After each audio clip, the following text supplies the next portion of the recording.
বিজেপিয়ে ভোট চুৰিৰ ষড়যন্ত্ৰ কৰিছে। শিমলীটোলত চৰকাৰৰ বিৰুদ্ধে গৰজি উঠিল বিধায়ক ৰচিদ মণ্ডল।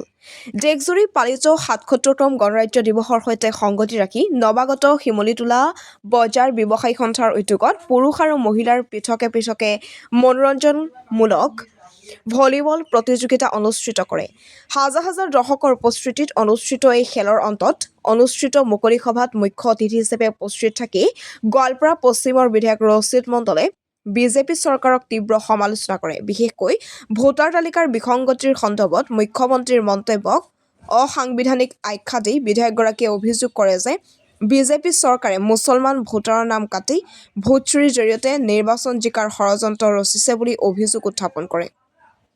একেদৰে বিজেপি আৰু AIUDFৰ অভিযোগ নস্যাৎ কৰি তেওঁ উচ্ছেদ আৰু সংখ্যালঘুৰ বৰ্তমানৰ দুৰৱস্থাৰ বাবে বিজেপিৰ সাম্প্ৰদায়িক ৰাজনীতিকহে জগৰীয়া কৰে। News desk report anytime.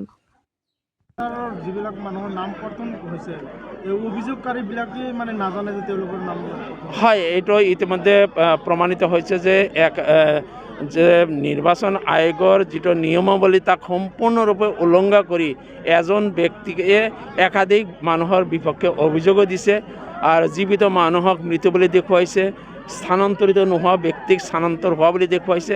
আৰু এইটো যিজন কমপ্লেইনকাৰী আপত্তিকাৰীজনে নাজানেই বেলেগ কোনোবাই আপত্তিকাৰী বেলেগ এজন মানুহৰ নামত আপত্তি দৰ্শাইছে আৰু তেনেকুৱা ব্যক্তিয়ে ইতিমধ্যে লিখিতভাৱে দিছে। জিলা প্ৰশাসনে সেইবিলাক কৰ্তন কৰিবলৈ জনাইছে যদিও যেতিয়ালৈকে এই ঘটনাখিনিক শুদ্ধ কৰি ভোটাৰ লিষ্ট নোলায় আৰু এই ভুৱা অভিযোগকাৰীসকলক শাস্তি নিদিয়ে তেতিয়ালৈকে আমি শান্ত নহওঁ। আমাৰ যিটো অভিযান যে এই ভুৱা অভিযোগকাৰীক শাস্তি প্ৰদান কৰা আৰু বৈধ ভাৰতীয় নাগৰিকৰ নাম ভোটাৰ তালিকাত সন্নিৱিষ্ট কৰা, এইটো যেতিয়ালৈকে নহয় তেতিয়ালৈকে আমাৰ ভাৰতীয় জাতীয় কংগ্ৰেছ দলৰ প্ৰতিজন কৰ্মী প্ৰতিজন নেতা ৰাইজৰ মাজত আমি অভিযান চলাই থাকিম। মুখ্যমন্ত্ৰীয়ে কৈছে এইটো সম্পূৰ্ণ অসাংবিধানিক অগণতান্ত্ৰিক কথা। মুখ্যমন্ত্ৰীৰ পদবীত থাকি এনেকুৱা ধৰণৰ কথা অসাংবিধানিক কথা ক'ব নাপায়। এইটো তেখেতৰ নিজৰ অন্যায় কৰি আছে।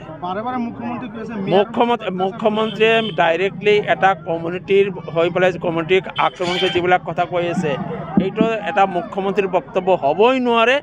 এনেকুৱা বক্তব্য সম্পূৰ্ণৰূপে সংবিধান বিৰোধী বক্তব্য। ইয়াৰ পৰিণাম তেখেতে নিজেই ভুগিব। যিসকল কৰ্তন হৈছে যিবিলাক ভোট ২৬ নিৰ্বাচনত ভোট দিব পাৰিব নেকি?